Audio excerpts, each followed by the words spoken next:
we'll talk a little bit, and then I will post this inside of our Skool community. So a couple things that I wanted to talk to everybody about today. Number one, if you are not a part of our Skool community, please go in there and join. It is at Skool, Skool, S-K, not S-C-H, SKOOL.dispodragons.com. The reason that I'm going to suggest that you do that is because I am posting a lot more educational content on there, and it is structured in a format that's a lot easier for me to create systematic courses that are organized, as opposed to just uploading videos on the Facebook group. The Facebook group is fantastic, and it's a great group for a great way to communicate with large groups of people. But when it comes to actually using it as an educational platform and to be able to create courses where I can show people step by step how to do certain things, I don't feel that it does that very well. So Skool, please go in there and register, SKOOL.dispodragons.com. Doesn't cost you anything to join and to register and be a part of our community, and you'll have access to a lot of the free courses that I put in there and all the free material that I put in there as well. Some of the courses that is inside of Skool is going to require you to participate. And when you participate in Skool, you get points within our community. The more points you have, the higher you move up on the levels. And what I am doing is I am making some of those courses, they will be unlocked based on a certain level that you're on. So for instance, I'm making our group call chats like this, our group Zoom calls on Tuesdays. I'm making those available to people who are on a level 2 point system, and it'll be unlocked. So, and how do you get more points? You get more points by participating. You get more points by engaging. You get more points by, participating in the polls, answering questions, asking questions, offering insight, all of that stuff. So I really like the way they set it up, and I like the gamification part of it. I tried to do that once on my own, just on our own website, and I couldn't quite execute it as well as Skool has done. So that's the reason that I'm suggesting that you join Skool, so that you go in there, benefit from the content and the information that we're putting out there. Then what you can do is you can participate, in the games and the dialogue and the conversation. You can get points, and you can unlock exclusive content, exclusive trainings, exclusive videos as you work your way up the levels. Okay, so Skool.dispodragons.com. If you're not registered already, please go in there and register. It's free. Again, there is some paid material. Yes, so there is paid courses, there is paid material, there is paid stuff on there too, but you don't have to purchase those, obviously, unless you see value in it, and everything else is pretty much free. All right, so now that we got that out of the way, let's talk about how you can make money right now, okay? And I say that because when you get started as a real estate investor or as a real estate wholesaler, there is a learning curve. There's what I like to call a gestation period when it comes to talking to sellers, or even when you're talking to buyers. So you might talk to a seller today, and then the seller might not be ready for at least another 3 to 4 months. In some cases, the seller might not be ready for another year, right? So I call that the gestation period from when the seed is planted, right? When they get the idea of making a move or making a purchase or doing something life-changing in their life to when it actually happens, right? There's a period there where the seed has to be planted and the seed has to grow, and you have to maintain communication. So, we're typically getting paid on the work that we've done 3, 4, 5 months ago. That's just typically the way it is. So what I want to do is I want to arm you so that way you know how you can make money right now. Now, does that mean that you can go find a seller right now, or that you can't find a seller right now? And 7 to 10 days from now, they're ready to sell, and you can make them an offer, and you can wholesale the deal, and you can make, $10, $15, $20, $30,000 in your first month? Yes, that is a possibility. Of course, it's a possibility, but I want to also give you other opportunities and other strategies so that you can make money immediately.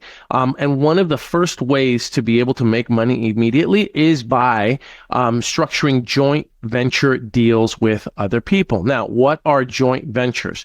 What is a joint venture? A joint venture is really just an agreement where you are JV partner 1, and then there's JV partner 2, and you guys are agreeing on a specific percentage split and a specific investment amount, if you will, if you guys are investing money in it on a project. Okay. That's really all a joint venture agreement is. And it stipulates how much you're making and how much you're investing in that joint venture project. Now, that doesn't mean that you have to invest any money. I'm just saying that a joint venture agreement is basically going to tell each party what we're going to get if we work together and we're successful at it. So if you have a JV agreement with someone who has a seller, for instance, let's say that you find someone who has a deal and they have a seller and they need some help getting that property sold. Well, what you could do is you could arrange for a joint venture agreement with that person. And then in that agreement, it stipulates what's going to happen, who's going to do what, and we're going to split the proceeds or the assignment fee if I bring a buyer, right? That could be part of the arrangement. So in that agreement, it would stipulate something to where if you bring the buyer, they find the seller, you bring the buyer, we put the deal together, the assignment fee is split 50-50. That is what is called a joint venture agreement. Now, it doesn't have to be 50-50. It can be 70-30. It can be 40-60. It can be whatever it is that you're able to negotiate with that partner. Why would someone want, or why would they be open to a joint venture agreement? Well, a person would be open to a joint venture agreement because maybe they're just getting started. Maybe it's their first deal. Maybe they don't really know what to do, or they don't know how to find a buyer, but you have a certain set of skills where you know how to go out there and find buyers. Well, what you can do is you can say, hey, listen, Mr. or Mrs. Johnson, I see that you're trying to sell this property. Why don't I help you find a buyer for it? And if I help you find a buyer for it, we can split the assignment fee. Or what you could say is, look, don't even worry about the assignment fee. What is it that you're asking for the property? I'll put my fee on top of that. Hold on one second. I'll put my fee on top of your assignment fee, and then I'll promote it out to all the other buyers that I might be able to find. Okay, so that is a possible way of structuring one joint venture agreement. So just to recap, right? One of the fastest ways to make money in this business is by going out there and finding people that already have deals in place, reaching out to them, and offering to bring a buyer to the table, and then structuring a joint venture agreement where you guys split whatever the assignment fee is going to be. Now, why would someone turn down an opportunity for a joint venture agreement? Why would they turn down you bringing a buyer to the table if they have a deal? Well, there's a couple reasons that somebody might turn down a joint venture agreement, or they might turn down your offer to bring them a buyer. Number one, the deal might be so good that they don't really need a joint venture partner. They already know that they've priced it at such a good price that the deal is going to sell itself. And there's some deals that are out there that are like that. There's going to be some deals that are good, but they're not really, really good. They're not great deals. And so those people would probably be a little bit more open to the possibility of getting it sold. So, it really just depends. And then the last reason that somebody might not be open to a joint venture agreement with you is because they're greedy. That's it. They're greedy, and they want to try to make all the money. And that's okay. Everybody's entitled to conduct their business the way they want to conduct their business. I am going to tell you, though, that when you are dealing with those kind of people, sometimes it's difficult to convince them, and I don't really like convincing anybody, but it's difficult sometimes to get those people to want to work with you. And so I say this all the time. Sometimes you just have to throw that fish back in the pond.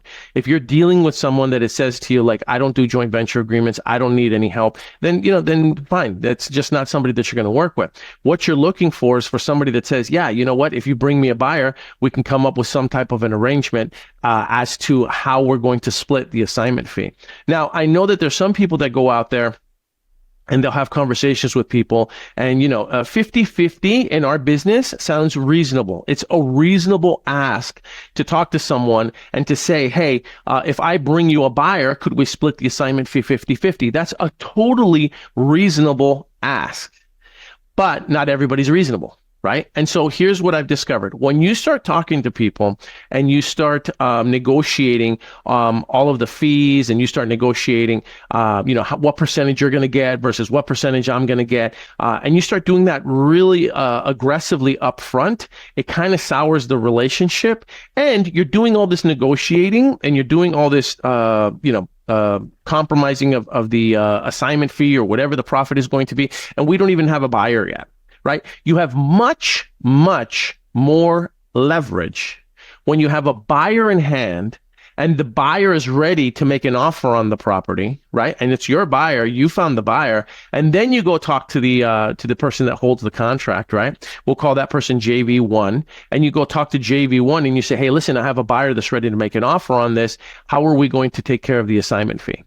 And the most likely response that they're going to have is, well, what's the offer, right? What is it that the buyer's offering? And based on that, that's how you'll start negotiating what the split, the potential split is going to be. So sometimes people ask me, well, if you're telling us to set up a JV agreement, shouldn't you establish what that JV agreement is going to be upfront? And yes, that's true. I am suggesting that. And again, I believe that a 50-50 fee is reasonable. Not everybody is going to be reasonable. But I've also learned that I have much more leverage for negotiating a 50-50 split when I have a buyer in hand. So typically what I tell somebody is, hey, listen, John or Jane, it looks like you got a great deal here. If there's a chance that I could bring a buyer to the table, right, for now, just for now, what I'll do is I'll put my fee on top. I'll go find us a buyer, and then I'll come back. And based on what they're willing to offer, we could talk about how we're going to adjust the fees or how we're going to distribute the assignment fees then, right? Then what you do is once you have the buyer in hand and they're ready to make an offer, then you negotiate what that fee is going to be. Could be, again, it could be 50-50, 45-55, 60-40, 70-30, whatever you guys agree on. Then you execute the joint venture agreement, and then you bring the buyer to the table after you have the joint venture agreement established and the joint venture agreement has been signed by all parties. So once the JV agreement has been signed by all parties, then you can bring the buyer to the table. All right. Then you guys work to close the deal. And that's how you can make immediate income right now. So if you're saying, okay, Paul, look, I'm not really good at finding sellers, what you can do then is you could find people that have deals in place, and then you could offer to bring a buyer. Don't negotiate the fees right up front. Don't start doing that right up front.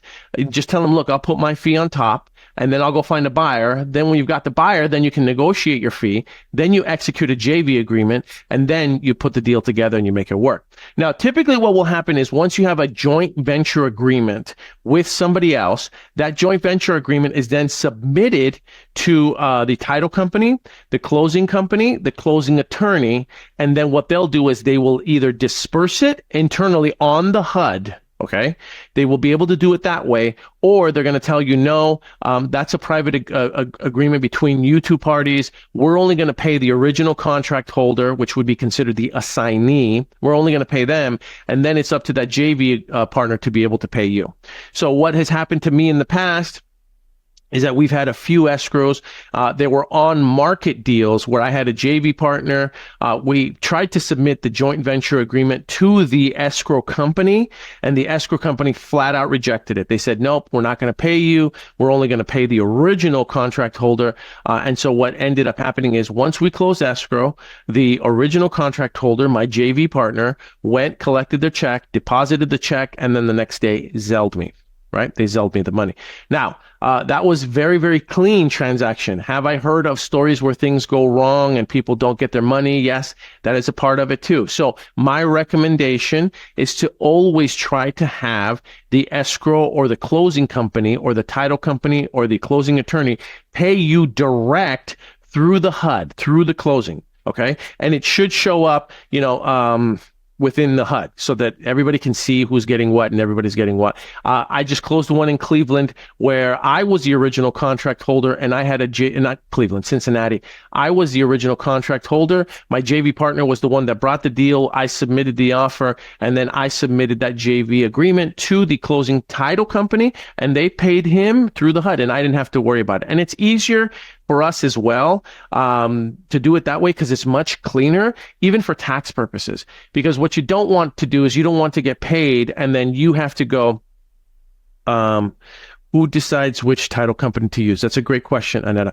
So typically when it comes to picking who is the title company, when we're working directly with the seller, in our contracts, they typically say the buyer to select the title company and the closing company. And the reason that we put that in there is because in our contracts, we're paying for the closing costs anyway, for the seller's closing costs. Now, when you're dealing with an on-market property and you're dealing with a listing agent, there's a strong chance, a very strong possibility that the listing agent is going to determine who the closing company, who the title company, and who the closing attorney is going to be. But again, it's all negotiable. It's always negotiable.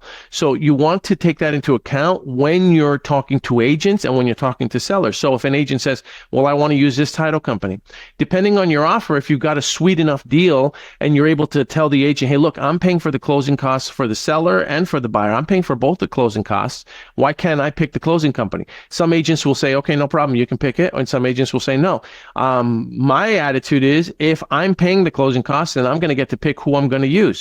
If I'm not able to pick the closing company or the closing attorney or the closing title company, then you know what? Then each should pay their own fees, right? I think that's fair. And again, that's just a negotiating posture. And the only reason that I have that posture is because I have a 25-year experience, if not more, as a broker in 3 states. So that's my recommendation. So when it comes to who picks the title company, it's really all about negotiation. But if you're paying those fees, then you have every right to say, if I'm paying it, I'm going to pick who the title company is going to be. And if I'm not paying it, then everybody's going to pay their own side. Seller pays their title fees and I pay our title fees, our closing fees, and everybody goes on their merry way. That's my recommendation. Okay, so, but again, going back to what we said earlier, you submit those JV agreements that stipulate how much, who's going to get paid what through the assignment fee. Then you have the title company, the closing attorney, whatever it might be. You have them pay out those distributions through title, through the HUD. It's easier that way, and then you don't have to worry about any taxes. You don't have to worry about you getting the proceeds and then selling your JV partner and then having to 1099 them. It's a lot more work. So if at all possible, try to find a title company that is open to investors, to working with investors, to working with wholesalers who understand the wholesaling process so that they make your JV agreement and the JV process pretty seamless. Okay. So I did a lot of talking right now. All right. So that is one of the fastest way. Now, I've talked about this before, and since we're talking about JV agreements and I've covered all that, I think it's important for me to go into it again. So, another way for you to generate income right now is by finding those people that have deals that need buyers, and then offering to put their properties on Investor Lift through a JV agreement. So we're going back now to the original, our original conversation. Our original conversation when we started was, hi, John or Jane, listen, I noticed that you have a deal in place right now. If there was a way that I could bring a buyer to the table, would you be open to us, splitting an assignment fee? And then you wait and see what they say. And then you tell them, okay, no problem. If they're open to a 50-50 split, I would just negotiate. I would just get the JV agreement from the very beginning. If they say, no, I'm not really open to 50-50 right now, you tell them, okay, no problem. Don't worry about it. Listen, I'll just put my fee on top and then I can go out there and find a buyer. Is that okay with you? Yes. Okay, great. My team uses a tool called Investor Lift. Now, for those of you who don't know what Investor Lift is essentially the Zillow of investors. It's a real estate website designed for investors. It was one of the first of its kind. Now that there are others that are coming into play, but this is probably the most prominent one.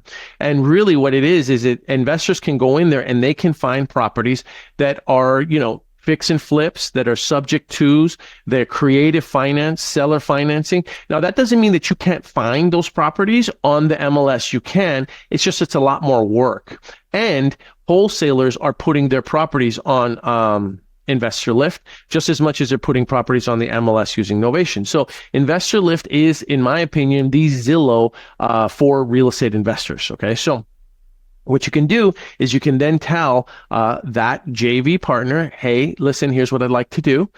With your permission, I'm going to put our fee on top and we're going to go out there and we're going to blast it to our VIP buyers on InvestorLift.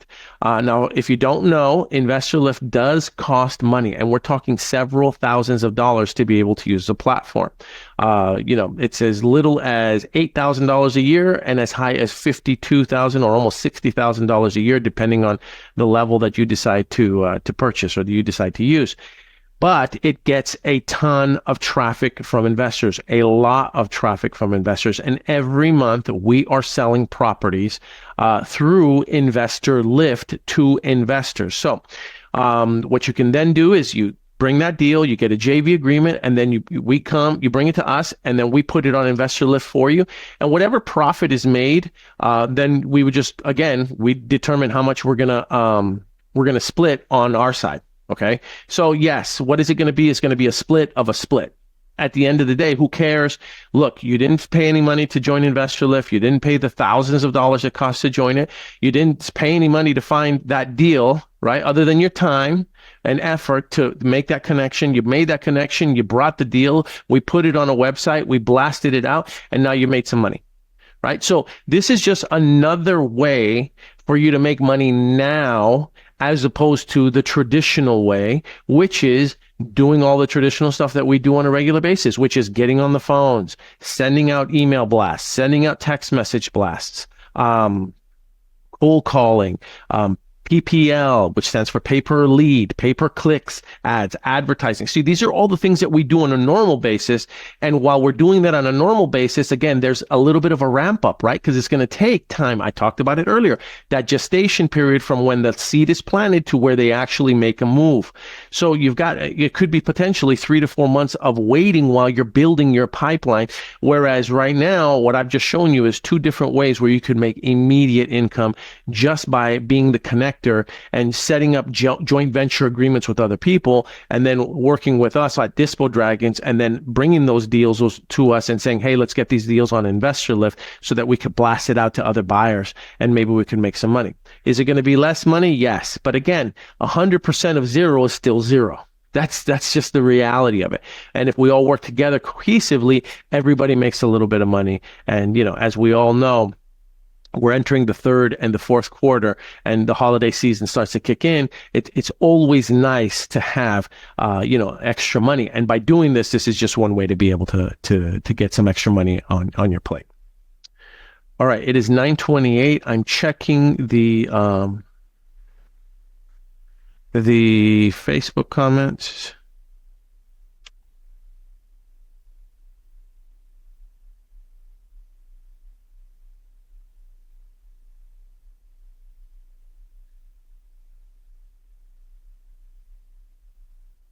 Okay, nothing that I can think of. How long do JV agreements last? Okay, that's a good question. A JV agreement typically lasts for the life of that transaction. Okay, for the life of that transaction. Now, in there is language that stipulates that if you don't bring the buyer to the table, you are not entitled to any money. So that's something that you can let the other party, the primary deal holder, let them know that, like, look, if I don't bring a buyer, you're not going to owe me any money. Right. So if they go out and they sell it on their own, they're not obligated to you in any way, shape, or form. That is stipulated in the joint venture agreement. So that's the first thing. The second thing is that you're going to need the address to be able to put on the joint venture. So really, it's only that joint venture agreement is only applicable to that specific property. It's not something that is a blanket agreement that's going to apply to anything that person does hereafter. All right. Just FYI. So that was a pretty good question.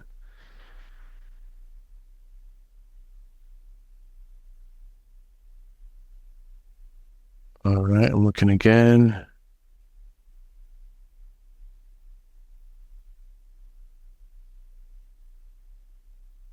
Okay.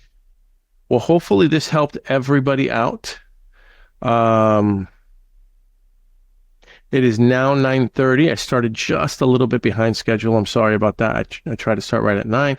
These calls are not intended to go more than a half hour. Okay, they're really not. It's just something once a week. You can bring your questions, you can bring your concerns, your deals, whatever you need help with, and we can cover them on this call. So unless I see any other comments, I'm going to let everybody get back to work. It is 9:30 a.m. Pacific Standard Time, and we usually start at noon Eastern Standard. All right, everybody. I'm going to let everybody go. Let's have a great day. If you need anything, reach out to me, and you can message me through school or you can text me direct. Okay, take care. Bye.